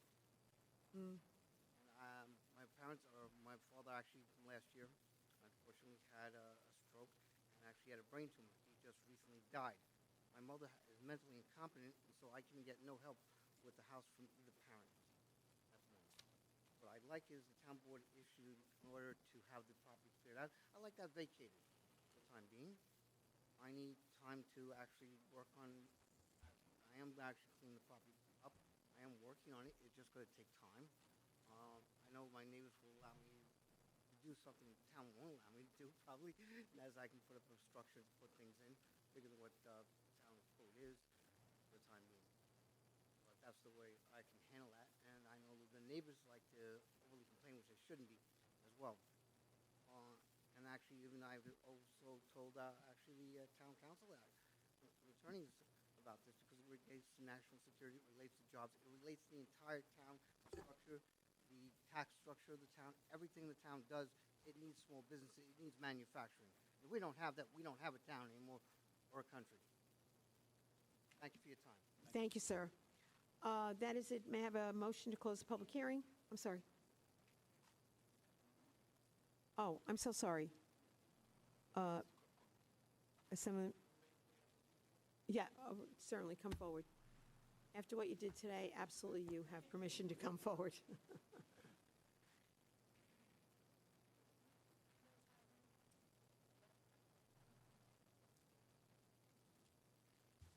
Sorry to hold up the end of your meeting, but I felt compelled to come back, Madam Speaker. When I spoke before, I mentioned, you guys had mentioned that there was a $450,000 shortfall in the park, and I told you that I had secured that money based on the good work of that young man that was here. And I was called a liar by Mr. Guadron. He said that that was not the truth. I submit to you, for the record, Madam Supervisor, a letter from the Speaker of the House acknowledging that the money, $450,000 that I secured, is destined for the town of Islip for the skate park.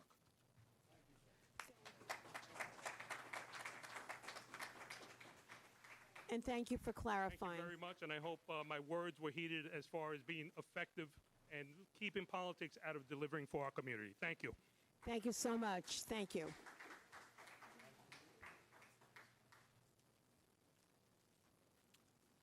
And I think that young man earlier hit the nail on the head with consensus building. I think we need to all really stay focused on that as we move forward, because there are so many wonderful opportunities in this town, so many caring people in this town who want to see their neighborhoods better. We heard from them today, and working together, we're going to get there. So stay tuned. All right, let us go to we have a motion to adjourn the public portion. Second. And all those in favor? Opposed? The public portion is adjourned. We will move to the agenda. First being the meeting of the Town of Islip Industrial Development Agency. Motion to convene the IDA. Motion by Councilman O'Connor, second by Councilman Cochran. All those in favor? Opposed? We are convened. Quorum being present. Mr. Walzer, take it away. Thank you, Madam Chair, members of the agency board. John Walzer, Executive Director, 40 Nassau Avenue, Islip, New York. I have several items for your consideration today. The first order of business is to approve the minutes from the agency board meeting on May 10th of this year. Do we have a motion? Motion. Motion by Councilwoman Mullen, second. Second. By Councilman Cochran. All those in favor? Opposed? The minutes are approved, and we will move to the agenda. Okay, the next item on the agenda, Pennsylvania Steel, is going to be tabled at this time. Motion to table. Motion. Second by Councilman O'Connor. All in favor? Opposed? It is tabled. Thank you. The next item on the agenda for your consideration is an inducement resolution between the agency and 2250 Jackson Avenue Pilgrim LLC, contemplating an extension of the payment in lieu of tax agreement. Any questions? Motion. Motion by Councilman Cochran, second. By Councilman O'Connor. All those in favor? Opposed? Approved. Thank you. The next item for consideration is also an inducement resolution between the agency and 2250 Jackson Avenue Pilgrim LLC, Parcel 2, contemplating an extension of the payment in lieu of tax agreement. Any questions? Motion? Motion by Councilman O'Connor, second by Councilwoman Mullen. All those in favor? Opposed? Approved. Thank you. The next item for your consideration is an inducement resolution between the agency and RG 158 Candlewood LLC. This project involves the renovation and equipping of 158 Candlewood Road, Bay Shore, a 248,000 square foot industrial warehouse building to accommodate the two tenants that will occupy the facility, CNG Corp. And Durodyne National Corporation. This project represents a $5.5 million capital investment and the addition of 75 jobs. Any questions? Motion by Councilman Cochran, second. By Councilman O'Connor. All those in favor? Opposed? Approved. The next item for your consideration is an authorizing resolution for a project induced at last month's meeting, TechWeld Solutions at 85 Nikon Court in Hop Hop. Questions? Motion? Motion by Councilman O'Connor, second. By Councilwoman Mullen. All those in favor? Opposed? Approved. The next item is also an authorizing resolution for a project induced last month, TechWeld Solutions at 45 Rabrow Drive in Hop Hop. Any questions? Motion by Councilman Cochran, second. By Councilwoman Mullen. All those in favor? Opposed? Approved. Thank you. And the last item I have for your consideration is an amended authorizing resolution between the agency and RLP 3 Venture Park at 2950 Vets Highway in Bohemia due to a change in the ownership structure of the development. Any questions? Motion? Motion by Councilwoman Mullen, second. Second. Second by Councilman Cochran. All those in favor? Opposed? It is approved. Any other business come before us? No, that's all. Hearing none. Motion to adjourn. Motion by Councilman Mullen, second by Councilman Cochran. All those in favor? Opposed? We stand adjourned. Thank you very much, John. Next is the meeting of the Town of Islip Resource Recovery Agency. Make a motion to convene, second by Councilman Cochran. All those in favor? Opposed? We stand adjourned. Convened. A quorum being present. Marty, you're on. Madam Chair, members of the agency board, Martin Ballou, President of the Islip Resource Recovery Agency, 401 Main Street, Islip. A couple items for consideration today, the first being the approval of the minutes of the May 10th, 2022 agency board meeting. Is there a motion? Motion by Councilman Cochran, second by Councilman O'Connor. All those in favor? Opposed? Approved. Next one is an authorizing resolution for the president to increase the tipping fees as necessary at the Town of Islip's multi-purpose recycling facility, compost facility, Blydenburg Road landfill, and the MacArthur Waste to Energy facility for delivery of materials from other than town sources. Any questions? Motion? Motion by Councilwoman Mullin, second. Second. By Councilman Cochran. All those in favor? Opposed? Approved. Final item is authorizing resolution for the president to enter into a contract MRF PLD 2022-00 between the agency and J. Anthony Enterprises, Inc. for the construction of a new truck loading ramp at the multi-purpose recycling facility. Any questions? Motion? Motion. Motion by Councilman Cochran, second. Second. By Councilwoman Mullen. All those in favor? Opposed? Approved. Any other business? Hearing none, motion to adjourn. Second by Councilman O'Connor. All those in favor? Opposed? We stand adjourned. Thank you, Marty. Next, item 3, Resolution 3, Town Board approval for the assignment of contracts in certain contract bid areas of the Town of Islip, Consolidated Refuse and Garbage District pursuant to Section 109 of the General Municipal Law. Any questions? Motion? Motion by Councilman Mullen, second. By Councilman O'Connor. All those in favor? Opposed? Approved. Item 4, Town Board authorization to clean up and secure certain properties in the Town of Islip. Taryn? Good afternoon, Madam Supervisor, members of the Town Board, Town Clerk, Taryn Jewell, Assistant Town Attorney, 655 Main Street, Islip. Number 1, to board and clean up the premise located at 3 Janet Court, Hop Hog. On this vacant and unsecured property, there now exists unsecured windows and doors, an unsecured shed, an in-ground pool, high grass, overgrown vegetation, and litter and debris, which constitutes a nuisance and presents a fire, safety, and health hazard. Notice of this hearing was provided to all known persons with a property interest in this premise. Are there any questions? Motion? Motion. Motion by Councilman Cochran, second. By Councilman O'Connor. All those in favor?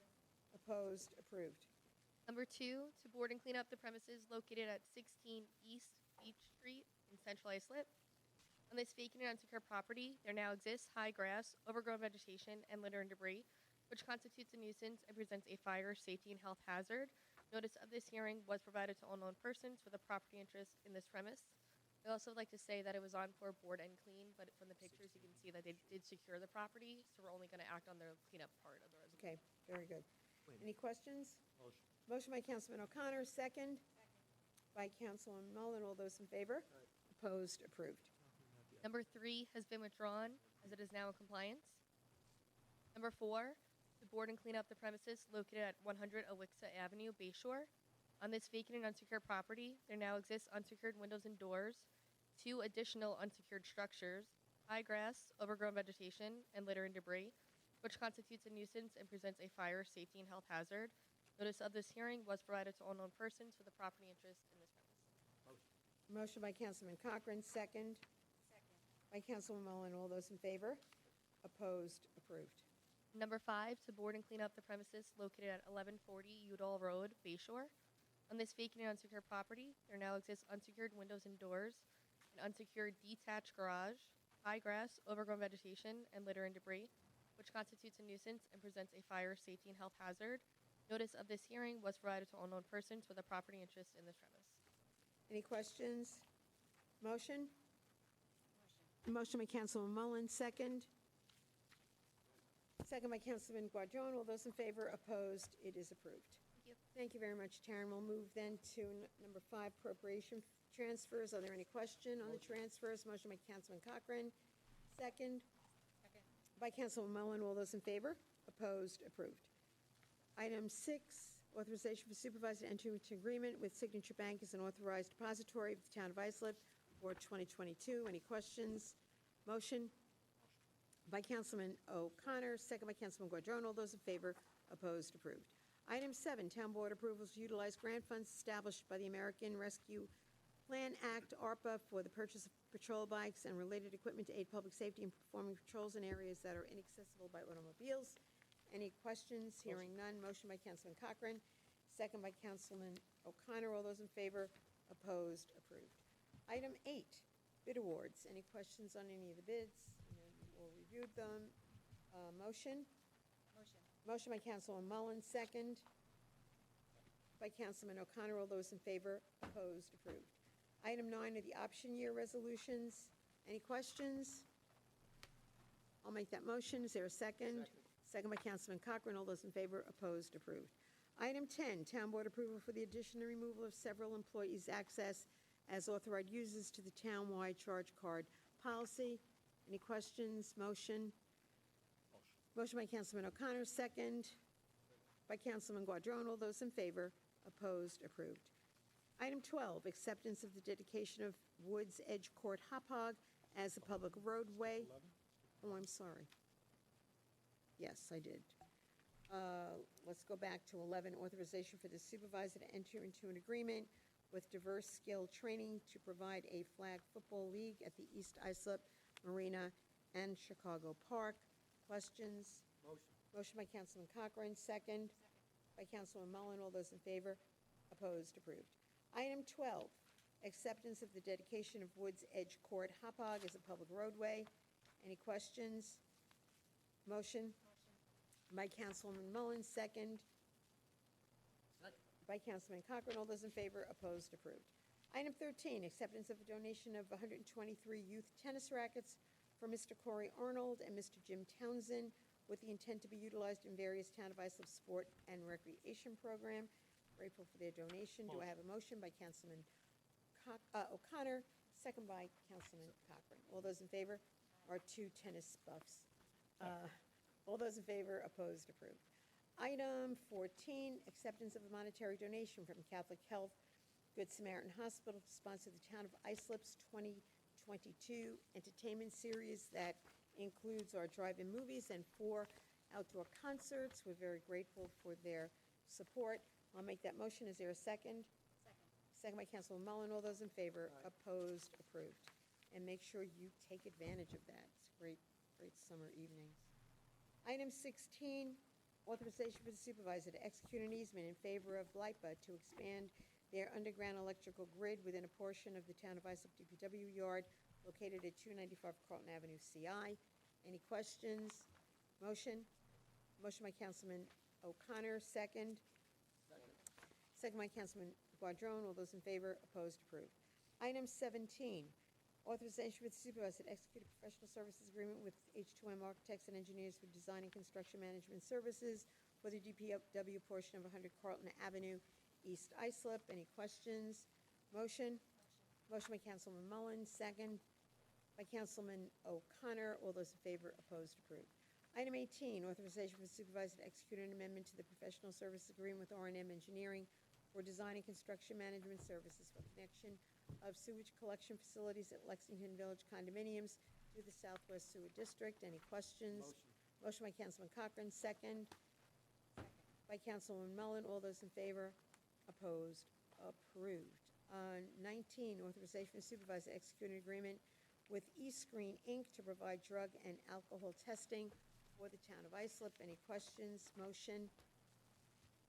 Motion by Councilman O'Connor, second by Councilman Guadrone. All those in favor, opposed, approved. Item 19, authorization for supervisor to renew the professional service agreement with Eastern Long Island Academy of Applied Technology, a division of Eastern BOCES, for the first one-year extension that has proved to be quite a successful program. And thank you to our Director of Personnel, Arthur Abadi, and certainly Tom Owens and his team for helping that be so successful.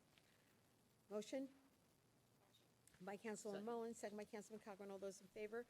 Opposed? Approved. Item 21, Town Board approval to include the position of Waterways Maintenance Mechanic 3 Coordinator of the United Public Service Union Blue Collar Collective Bargaining Agreement. Any questions?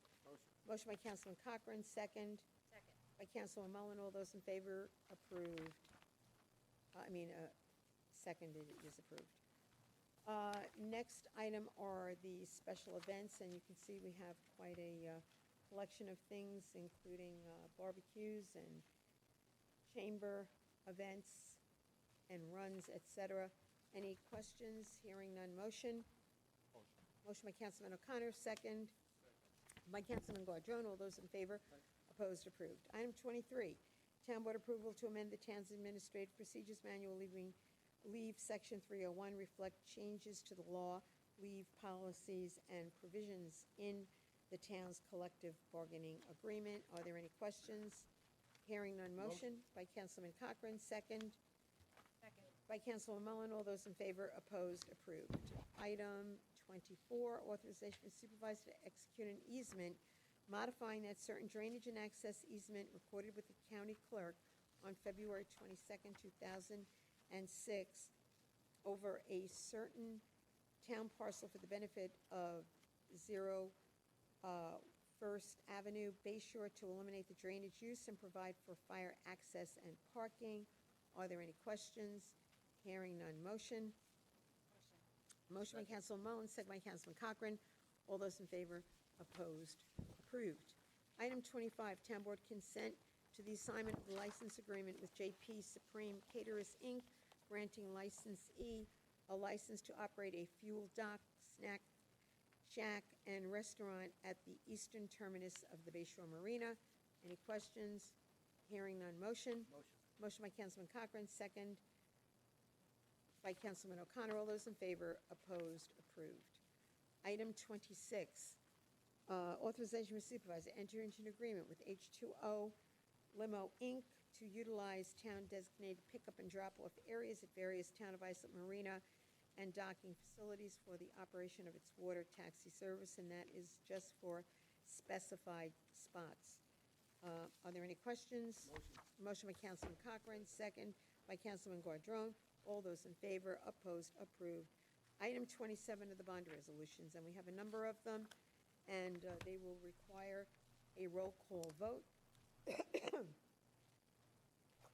So we will begin, and the controller is here if there are, any questions? Two of them are going to require the adoption of a negative declaration like last Okay. time, but I'll You'll remind tell you us before. when we get Yep. to that. Very good, thank you. So let us go to the first.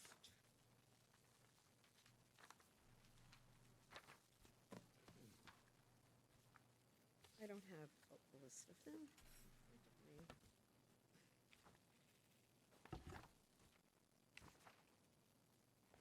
Okay, so there are 14 in all to fund capital projects, and we, as I said earlier, will address each of them individually. The first bond resolution authorizes construction of parking lot improvements. It's 1.25.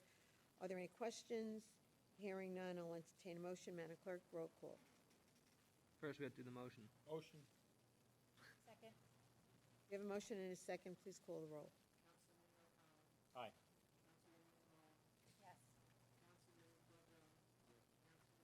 Yes. Yes. Yes. Yes. Thank you.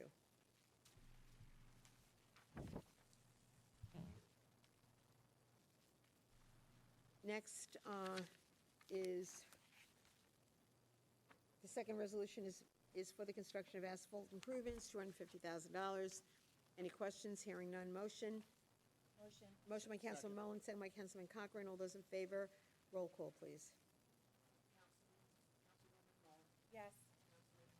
Yes. Yes. Yes. Third bond resolution is for Casamento Park soccer field improvements, 1.6. Any questions? Hearing none. Motion. This is the one that will require the adoption of a negative declaration. So we'll make that motion and adopt a negative declaration. Do I have a second? Second. We have a motion and a second. Roll call vote, please. Yes. Yes. Yes.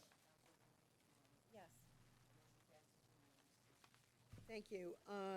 The next bond resolution is for the construction of sidewalk improvements, $800,000. Any questions?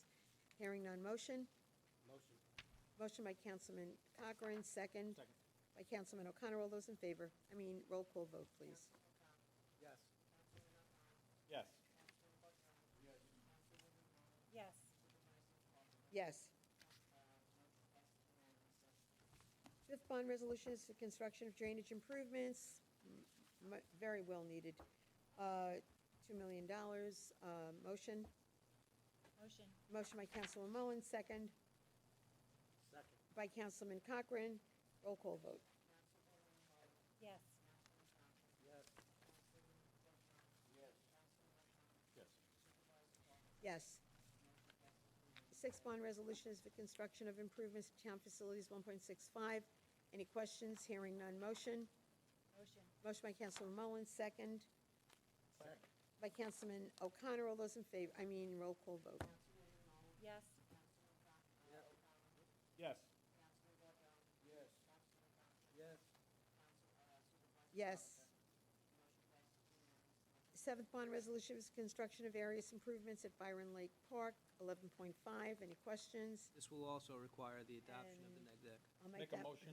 Oh, go ahead, go ahead. Go ahead, no, go ahead, you go. Make I'll a second motion it. for, issue a negative declaration and offer the resolution for its adoption. We have a motion, I'll second that. All, roll call vote.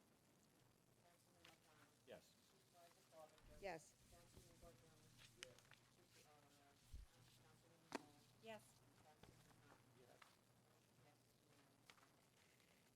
The eighth bond resolution authorizes construction of road improvements, 13.5. We'll be doing a lot of paving, a lot of happy people. Is there a motion? Motion. Motion by Councilman Mullen, second by Councilman Cochran. Roll call vote. Yes. Yes. Yes. Yes. Yes.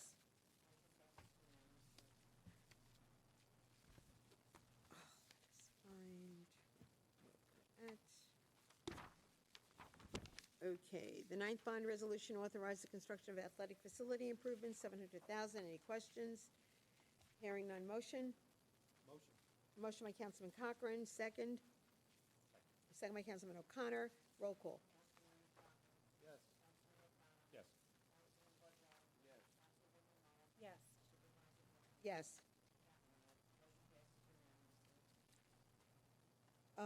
Next is the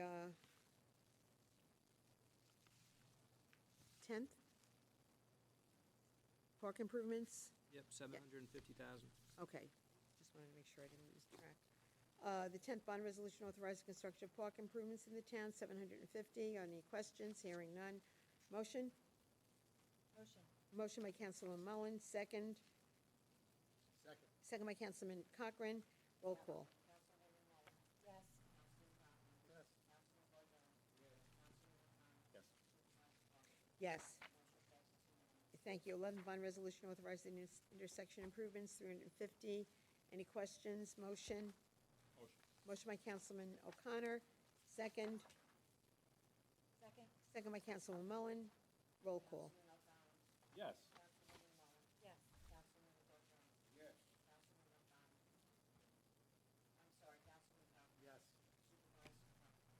Yes. Thank you. 12th bond resolution authorizing installation of security and fire alarm systems, $600,000. Any questions? I'll make that motion. Is there a second? Second. Second by Councilwoman Mullen. Roll call. Yes. Yes. That would be Councilman. Boy, you got promoted, man. Yeah. Councilman O'Connor Yes. and Supervisor Carpenter. I made the motion. All right, let's start this again. Okay. Supervisor Carpenter, yes. Councilwoman Mullen, yes. Councilman Quadrone, yes. Councilman O'Connor Yes. and Councilman Cochran. Yes. Motion passes unanimously. Thank you. 13th bond resolution authorizes the acquisition of heavy-duty vehicles and equipment, 3.625. Any questions? Motion? Motion. Motion by Councilman Cochran, second. Second. By Councilman O'Connor. All those in favor? I'm sorry, roll call. Councilman Cochran. Yes. Councilman O'Connor. Yes. Councilman Quadrone. Yes. Councilwoman Mullen. Yes. Supervisor Carpenter. Yes. Motion passes unanimously. Final and 14th bond resolution authorizes the acquisition of boats for use by the town of Islip, 40,000. I'll make that motion. Is there a second? Second. Second by Councilwoman Mullen. Roll call. Carpenter, Supervisor Carpenter. Yes. Councilwoman Mullen. Yes. Councilman Quadrone. Yes. Councilman O'Connor. Yes. Councilman Cochran. Yes. Motion passes unanimously. Okay, thank you very much, Madam Clerk. And thank you, Joe, for all of your assistance. We'll move to item 28, an authorization for supervisor to execute a license agreement with MANY 124 Maple LLC for the utilization of 14 parking spaces, 6 boat slips, and certain real property located at the premises. Any questions? Motion. Motion by Councilman O'Connor, second by Councilman Guadrone. All in favor? We have 4 in favor, 1 recusal. The motion is adopted. 29 is the acceptance of 2 Code 3 patrol bikes from Miller and Caggiano Law Firm to be used by the town's public safety units response to the needs of the community on both the mainland and Fire Island. Any questions? Motion by Councilman O'Connor, second by Councilman Guadrone. All those in favor? Opposed? Approved. Item 30, authorization for supervisor to execute an intermunicipal agreement with the Islip School District for use of and access to the aforementioned town facility in the event of an emergency evacuation. Thank you to Public Safety Department for their assistance working with the school district. Any questions? Motion by Councilman Cochran, second by Councilman Guadrone. All those in favor? Opposed? Approved. Item 31, authorization with the town clerk to advertise for a public hearing to consider the Islip Town Uniform Traffic Code. I'll make that motion. Is there a second? Second by Councilman O'Connor. All those in favor? Opposed? Approved. Item 32 is an authorization for the supervisor to execute a Fourth Amendment on the on-call engineering services agreement with Johnson Kukata and Lucchese Engineers PC to provide professional engineering services for the Department of Aviation and Transportation at Long Island MacArthur Airport. Are there any questions? Motion by Councilman Cochran, second by Councilman Mullen. All those in favor? Opposed? Approved. Item 33, authorization for supervisor to execute a license agreement with Go Auto Plane LLC, granting the non-exclusive right to utilize office space and 20 parking spaces at the Ground Vehicle Transportation Center located at Long Island MacArthur Airport. Any questions? Motion. Motion by Councilman O'Connor, second by Councilman Guadrone. Thank you. All those in favor? Opposed? Approved. Item 34 is an acceptance of a grant from the New York State Department of Transportation under the Airport Improvement and Revitalization Program for Project PIN 0904.10, replacement, upgrade of fire suppression system, purchase and install generator. Any questions? Motion by Councilman Cochran, second by Councilman Mullen. All those in favor? Opposed? Approved. Item 35 is an authorization for the supervisor to execute all documents necessary for the awarding of the contract for taxiways W and B rehabilitation at Long Island MacArthur Airport to H&L Contracting. Any questions? Hearing none. Motion? Motion by Councilman Mullen, second by Councilman Guadrone. All those in favor? Opposed? Approved. Item 36 is the acceptance of a donation from Northport Grumman of a 2-piece X-29 artwork to be displayed at the town's Long Island MacArthur Airport. I'll make that motion. Is there a second by Councilman Cochran? All those in favor? Opposed? Approved. Item 37, authorization for supervisor to execute all documents necessary to amend the professional services agreement with L.K. McLean Associates PC for construction and administration and inspection services related to Phase 2 of the rehabilitation of the main terminal building at Long Island MacArthur Airport. Any questions? Motion? Motion by Councilman O'Connor, second by Councilman Cochran. All those in favor? Opposed? Approved. Item 38, authorization for supervisor to execute any and all documents necessary to award the HVAC contract to Premier Mechanical Services Incorporated in connection with Phase 2 of the rehabilitation of the main terminal building at Long Island MacArthur Airport. Any questions? Motion? Motion by Councilman Mullen, second by Councilman Guadrone. All those in favor? Opposed? Approved. Item 39 is the authorization for the supervisor to execute any and all documents necessary for the awarding of the general contracting agreement in connection with Phase 2 of the rehabilitation of the main terminal at Long Island MacArthur Airport to Leduca Associates Incorporated. Any questions? Motion by Councilman Cochran, second by Councilman Guadrone. All those in favor? Opposed? Approved. Item 40, authorization for supervisor to execute any and all documents necessary to award an agreement to Palace Electrical Contractors, Inc. for electric in connection with Phase 2 of the rehabilitation of the main terminal at Long Island MacArthur Airport. Any questions? Hearing none. Motion? Motion by Councilman Mullen, second by Councilman Guadrone. All those in favor? Opposed? Approved. Item 41, authorization with the town clerk to advertise for a public hearing to amend Chapter 68 zoning of the town of Islip Cole. I'll make that motion. Any questions? Motion and a second by O'Connor. All those in favor, opposed, approved. Item 41 is an authorization for the town clerk. I just did that, correct? 42. Yeah, I'm up to 42. Authorization for the supervisor to enter into an agreement with Rockville Risk Management Associates to administer the town's general and auto liability claims. Any questions? Hearing none. Motion? Motion by Councilman Mullen, second. By Councilman O'Connor. All those in favor? Opposed? Approved. Item 43, authorization for the supervisor to execute a grant disbursement agreement and any additional documentation necessary with Empire State Development for a complete reimbursement, I emphasize complete, of funds issued by the town of Islip to a consultant for the Central Islip DRI project. Any questions? Motion by Councilman Cochran, second by Councilman Guardone. All those in favor? Opposed? Approved.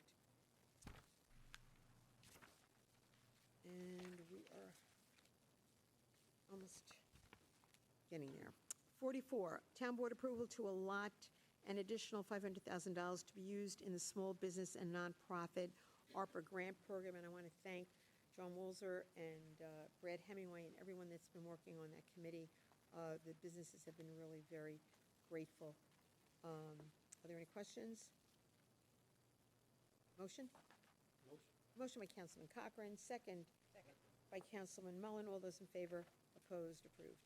Item 45, authorization for the town clerk to advertise for a public hearing to consider removing and or otherwise modifying the covenant dated July 8, 1920, restricting the sale of 102 East Main Street, Bay Shore, to either the Board of Education of the Village of Brightwaters or other body performing similar functions, and or to the town of Islip, and or to any other political subdivision of said town. Are there any questions? Motion by Councilman Cochran, second by Councilman O'Connor. All those in favor? Opposed? Approved. The next item is a board approval to rename the town of Islip Anti-Bias Task Force to Town of Islip Unity Council and the appointment of the members of the board. Any questions? Motion? Motion by Councilman Mullen, second by Councilman Cochran. All those in favor? Opposed? Approved. The final item on the agenda is an authorization with the supervisor to execute agreements with the Suffolk County Board of Elections, authorizing their use as official polling places for primary, general, and or special elections for 2022 at various facilities through the town of Islip. Are there any questions? Hearing none. Motion? Motion by Councilman Cochran, second by Councilman Mullen. All those in favor? Opposed? Approved. There is no other further business to come before us. I'll entertain a motion to adjourn. Motion by Councilman Cochran, second by Councilman Mullen. All those in favor? Opposed? We stand adjourned. Thank you very much, everyone.